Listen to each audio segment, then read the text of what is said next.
Welcome back to Withdraw Consent. I'm Jack. No, it's not a clickbait headline.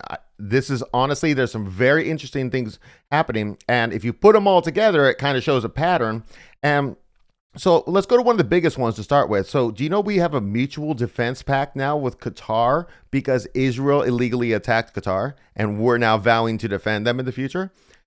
To me, that's a big deal. That doesn't happen a lot in your lifetime unless a new country gets accepted into NATO, which of course they get Article 5 protection. But this is a very different circumstance than that. So basically what happened, reference number one below is this Axios article. And in it, they talk about the attack that Israel did on Doha, the capital of Qatar, to kill senior Hamas leaders, right? But the Hamas leaders that they were trying to kill were just the peace negotiators. The same peace negotiator who's right now who's in Egypt negotiating the current ceasefire. Now, they did kill his son. So, I mean, they killed Hamas, we'll say, like whatever, you know, they injured his wife. And so basically the result of that attack was a senior Israeli official. So this is a senior Israeli official told Axios Hamas had been moving, quote, in the direction of a deal, end quote, and, quote, we could have reached a breakthrough within days, end quote. Instead, the official argued the strike sabotaged the talks. So basically, so they do this highly illegal attack. And you got to keep in mind that we have an enormous base in Qatar. And it's the Qataris own it and they pay for it. But we occupy it and it gives advantages to them. So we don't want people attacking Qatar. And so basically because of this, let me switch to, this is the second reference below. Tells you on the top how long the Democrats have shut down the government for as of the filming of this episode. So this is from the White House website, and President Trump signed an executive order guaranteeing the protection of Qatar. He signed this executive order on the 29th of September, and the attack happened on the 9th of September. So 20 days after he did this attack. Because of the attack, it's called, it's an executive order, and it's called Assuring the Security of the State of Qatar.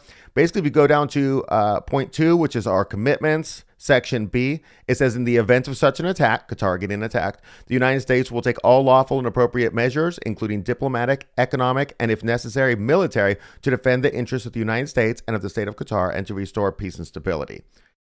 So this is a big deal, and nobody's talking about it. And I wanted to put things chronologically in order and show them to you like that, but this one was so big that I want to kind of pull it out of order. Now let's go back in order, okay?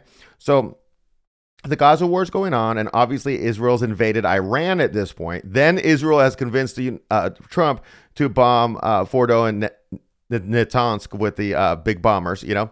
And now Trump wants peace because he's trying for the Nobel Peace Prize. So this is an important part of his agenda of his second term. So he brokers the peace. Okay, remember, Iran had first de-escalated by doing the minor retaliatory attack against our base in Qatar, right? The one we were just talking about. And we shot those down because they didn't use the hypersonic ballistic missiles. They used the slow ones, which are easy to shoot down. They're the distraction ones, we'll say. So they de-escalated by doing that, which is wonderful. And then for the world.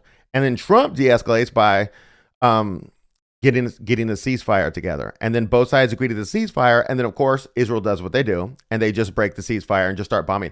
And Dave Smith has a great point on this where he just says, at the end, they were just bombing regime targets. Like they didn't really have anything to bomb. There was nothing important to bomb. And they were just like, we just got to go do it just to put it in Trump's face and just treat Trump like absolute trash. So then, of course, he had the famous quote on the, where he's going to his helicopter where he said, both sides don't know what the F they're doing, you know? And so let me play you that clip. We've seen it before, but it's fun to watch. Maybe I'll just play you the second half of it because it's like a minute long.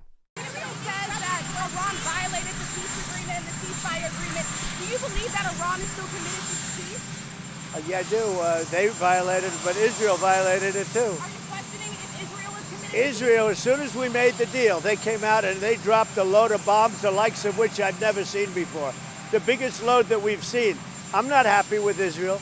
You know, when I say, okay, now you have 12 hours, you don't go out in the first hour and just drop everything you have on them. So I'm not happy with them. I'm not happy with Iran either. But I'm really unhappy if Israel's going out this morning because of one rocket that didn't land, that was shot, perhaps by mistake, that didn't land. I'm not happy about that. You know what? We basically have two countries that have been fighting so long and so hard that they don't know what the fuck they're doing. Do you understand that? Do you plan to respond to Iran? Okay, so that happens at the end of the 12-day war. So that's before the Qatar thing. Now let's go after the Qatar thing and talk about the current ceasefire that they're working on in Gaza. And let's go to this article. So this is the third reference below from the Jerusalem Post. And basically, Trump did his 20-point plan. And then it says down here, a quote from Trump, and he says, he was fine with it, end quote. Trump told Ravid, because Ravid Barak is the reporter writing this article, quote, he's got to be fine with it. He has no choice. With me, you got to be fine. And now there was this myth going around that was not true. And people were saying Trump told Netanyahu that if he didn't take the peace deal, then the United States would withdraw all support from Israel. And that just doesn't have any bearing on reality. But he did say he has to be fine with it and he has to take it. Of course, as soon as they all agreed to that and they did their little speeches in front of the press and all that, then Netanyahu went and amended the deal. Like he even took out, just to try to break the peace process. One of the 20 points was that, and Israel won't attempt to annex the West Bank. And he took that out. Just because, not necessarily they're going to annex the West Bank, but just to insult Hamas or the Palestinians or whatever, But they still took the deal. Okay, so then obviously after that, then we get to this article. So this will be the fourth reference below. NBC News: Israel strikes Gaza after Trump calls for stop to bombing. And of course, you can go look at the article. They break ceasefires more than anybody else. It's just a thing that they do. And so, it's got to be infuriating for Trump, because you remember when they were breaking the ceasefire against Iran and he said they don't know what the F they're doing. And then they're just doing it again here, because this is what they always do. It's just the worst partner to work with, because the problem is it reflects poorly on you if your partners are scumbags, and then working with, say, Jews who just Jew people all the time. And it's like, this is what you're working with, And so, okay, let's go to the West Bank, because this is as important as the Qatar thing, in my opinion, because keep in mind that Trump got $106 million from Miriam Adelson, widow of Sheldon Adelson, who financed his first term.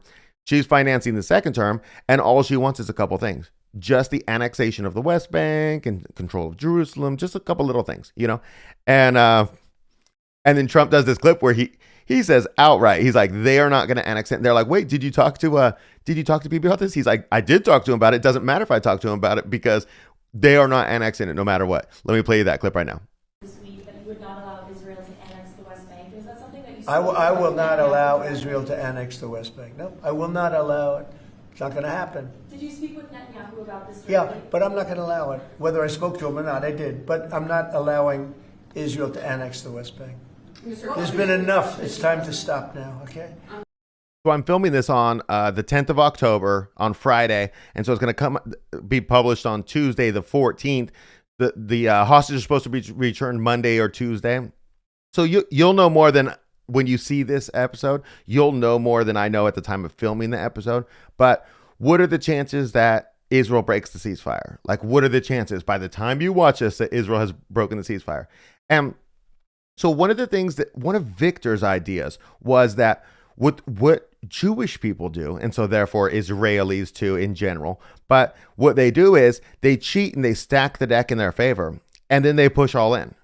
But the interesting thing is they go all in every time. Now it's a completely rigged game, and they win fantastically, but you do it one too many times, and you could lose catastrophically. Like when Hitler came to power, let's go back and just say, what if Jews around the world didn't declare war on Germany? Judea declares war on Germany. What if they didn't? What if they didn't do a worldwide blackout? Boycott, I'm sorry. I don't know what I was thinking there. But what if they didn't do that? And what if they didn't assassinate that guy in France that led to Kristallnacht? What if they just didn't? And they tried to be decent people, because that might not be the time to push all in. It just might not work out well, but they just can't help it. And so, now don't get me wrong, they could. So there is a way out of this. And there is a way out where Netanyahu starts just acting like a champion star. And he's like, okay, yeah, I want peace. Yeah, Israel's going to contribute money to rebuild Gaza and let the Arabs do it, but he's going to rebuild it to him. He's going to take illegal settlements out of the West Bank. Could, and everybody would turn around and be like, Israel's not that bad. Well, if they're not being bad, they wouldn't be that bad because nobody cares about Israel except for where they're being terrible. And then they're accused of being anti-Semites, but they're just like, no, Israel's being terrible and it's disgusting behavior, which is fine because it's the same way I'll criticize the United States if we do trashy stuff, like the bombing in Iran that should not have happened. Now, if they had kicked their program on and said 9 months from now, we're breaking out, we're going to have a nuke. Well, they still don't have a delivery device, but they would have the right stuff, the 90% or whatever they need. Then you could make an argument for it, but they haven't even made the political decision to start the program. Then it's just warmongering, So I'll talk terrible about our country too when they do terrible things. But my point just is here that if Netanyahu does what he's programmed to do, which is keep going all in, and he's losing support in the United States from younger people, and he's frustrating and infuriating Trump. I'm not saying he's losing support, but he is clearly frustrating and infuriating him. Then his position becomes degraded. And what does he do? Does he keep pushing all in? Does he? And then we're just going to see what happens. So I think it's going in an interesting direction. I hope that Trump develops some cojones and stops pulling. What if he just stopped pulling the chair out for Benjamin Milikowski or Netanyahu? What if he just stopped pulling the chair out for him? Could we get that? You know what I mean? I apologize about the poor audio. I'm adding this in afterwards because I forgot. But let's look at one more article that we have here. This is going to be reference number 5 below. And Trump said to tell PM in a tense phone call after Hamas responded to Gaza deal, "You're always so effing negative. This is a win." This is from the Times of Israel, and this article is from October 5th. And it doesn't say exactly in the article what day the conversation happened, but basically they were expecting that Hamas was going to say no to the deal. And see, Trump expected Hamas to reject the plan. He was pleasantly surprised by the terror group's response, says Axios. And so then basically Netanyahu pushed back on him. And then his quote was, he said, quote, "I don't know why you're always so effing negative," end quote, responded Trump per the official. Quote, "This is a win, take it." And so this is just another example of how Trump's attitude has been changing towards Netanyahu. Anyways, that's what I got for you. So on Thursday, I want to talk about this story going around that Kash Patel's girlfriend is a Mossad agent, and I want to break that down. The answer is no. But there is a lot of suspicious stuff going on there, and so I think it's interesting to look into and to see where this woman's going because I think she's going somewhere. Something is going to happen interesting with her. Anyways, that's what I got for you. Hope to see you then.